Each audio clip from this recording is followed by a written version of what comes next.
What wins a war are the troops, the ones that charge a hill when they know that the odds are against them, and it may be 10 to 1. And they're going to charge that hill anyway because they are a United States Marine, Army, Navy, Air Force, less so. But the point being that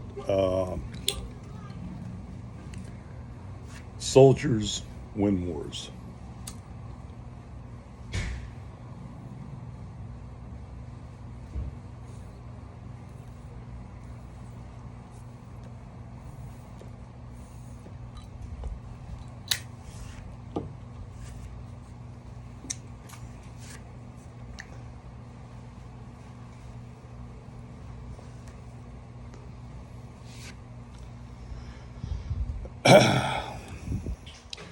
So the U.S. Army has lost it. Okay, in 2020 they got rid of the shark attack, and that was when a drill instructor would get into the face of a recruit that had screwed up, and they would just like yell that far from their face, right? So that's gone. 2022, it's now even evolved more toward appeasing Generation Z, right? So if you want to know how society is transforming our kids, Generation Z, they're now of the age of joining the military. You need to see how the military has weakened down all the requirements in order to appease the Generation Zers.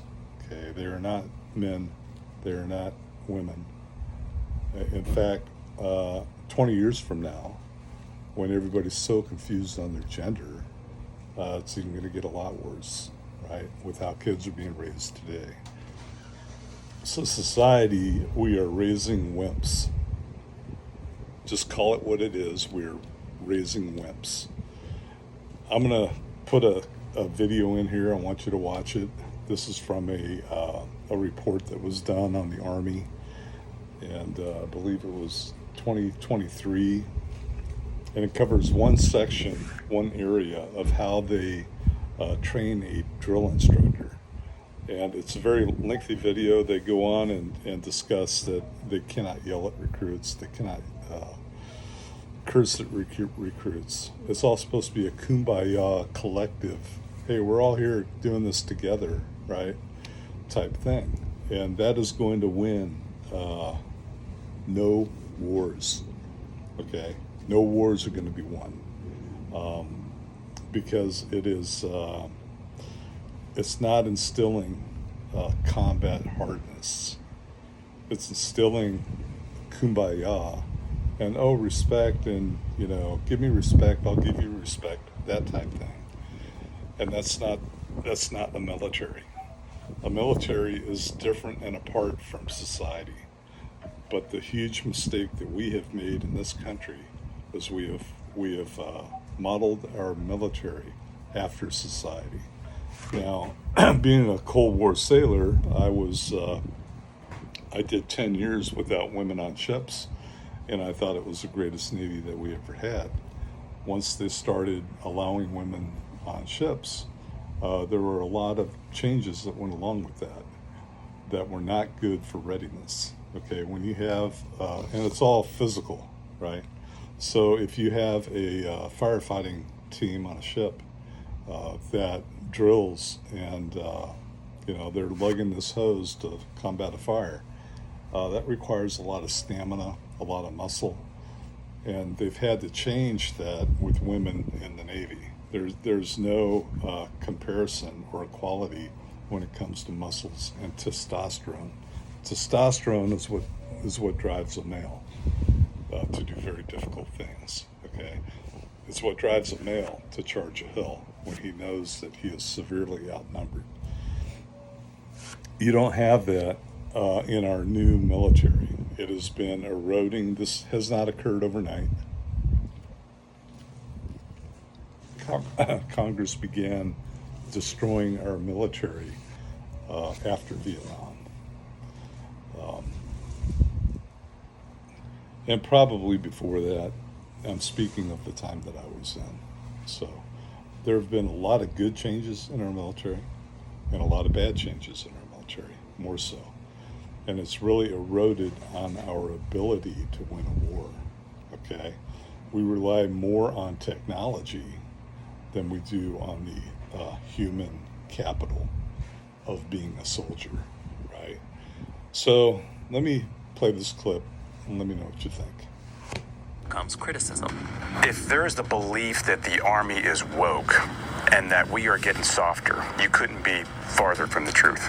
Insider visited the United States Army Drill Sergeant Academy in Fort Jackson, South Carolina, to see how drill sergeant training has changed to better prepare the Army of tomorrow. Welcome, United States Army Drill Sergeant Academy. Day one of the drill sergeant training begins promptly at 0600 with a team building event called the Defender Pickup. 5-4, follow me. Let's go. Let's go. The first task is they're going to run a certain amount of distance and they're going to get to their first values boards. How many people call themselves good NCOs? They care about their soldiers right now. And we go over each Army value. This exercise is a new addition to the Drill Sergeant Academy. It shows candidates how soldiers are now welcome to the Army, and it also highlights the core values that drill sergeants are meant to embody. Let's talk about integrity. Be honest. Be honest. Give me some more. How's that tying to being a drill sergeant? After grabbing all of their value boards, drill sergeant candidates are shown a bunker configuration and given 30 seconds to memorize it. They're expected to remember exactly the configuration, how high it is, whether it's 2 sandbags high, 3 sandbags high. Yep, there's 3. There's 3 on top. Then they have to get inspected by the senior drill sergeant of that platoon. Drill sergeants, you have one tiny infraction. So go ahead, secure your boards, make your way back to the IHG hotel, figure out, come back and make a correction. The final step of the event requires platoons to stack their value boards, which if correctly done, reveals the drill sergeant badge and motto. Once they see that, it's kind of the, oh, hey, I'm actually in drill sergeant school.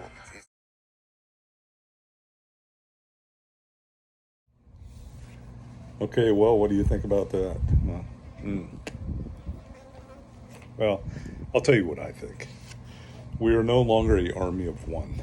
Okay, we are a collective army. And if that collective army cannot get up that hill, you're not going up that hill. Okay? Because there's nobody helping you with your little core value board with sandbags on it to get up that hill. So when you put the focus on this collective nature that we're all in this together and we sink or swim together, you rule out heroism. Heroism is gone, okay, because they're being taught to stick with the nest, and that is not how combat goes, okay? And what's going to happen, if you watch this video, I'll post the link all the way through, they can't get into the face of a recruit. So what's going to happen when we're at war and you've got that army unit that's being surrounded by Chinese, okay, for example, what's going to happen? They're going to fail, because at the time, the stress that they should learn in boot camp is going to be something new and foreign to them, okay? Now they're going to have a platoon squad leader, right? That's going to, instead of yelling at them to take that hill, right? It's going to be a collective discussion. Should we take that hill? Or should we do a Dunkirk and retreat, right? So when you remove the iron and the metal out of a soldier, you've lost it. And I believe that this has earlier roots. It didn't occur in 2020 or 2022. Okay, it has been the slow erosion of our military over time. And as I referenced before, it's only going to get worse with the way that kids are being raised today. We have turned and modeled our military after society, and that is a huge mistake. The next great war, World War III, it's going to happen, okay? You cannot be rearming Europe at the pace that Europe is rearming right now. You cannot have massive military spending for that all not to come to fruition through war, okay? If you think that peace and olive branches are in our future, that's everybody's hope, right? But that's not reality. So there will be a day where these soldiers will be put to the real test. And I believe it will be America's Dunkirk. When you study that, the film to me if you've watched Dunkirk, I wanted to throw up at the cowardice of the troops. Now, Churchill ordered the retreat, but he did so based on the recommendation of the weak commanders, because they knew that, they were there, they had established 400,000 people, and they had a force that was twice their size, not 10 times their size, coming against them. And they decided to retreat instead of fight, okay? They got 300,000 fled, right? And if you see the characters that played that movie, they're so weak, okay? There's no real heroes among them. They made the evacuees the heroes in that movie. And they didn't really discuss or cover the 80,000 that were captured as POWs, and they were tortured for 4 or 5 years for the rest of the war. They didn't even discuss that in the movie, right? That's the cost. In addition to the 68,000 that were killed by the Allies, and the Allies, and Germany lost far fewer. They have far fewer casualties, but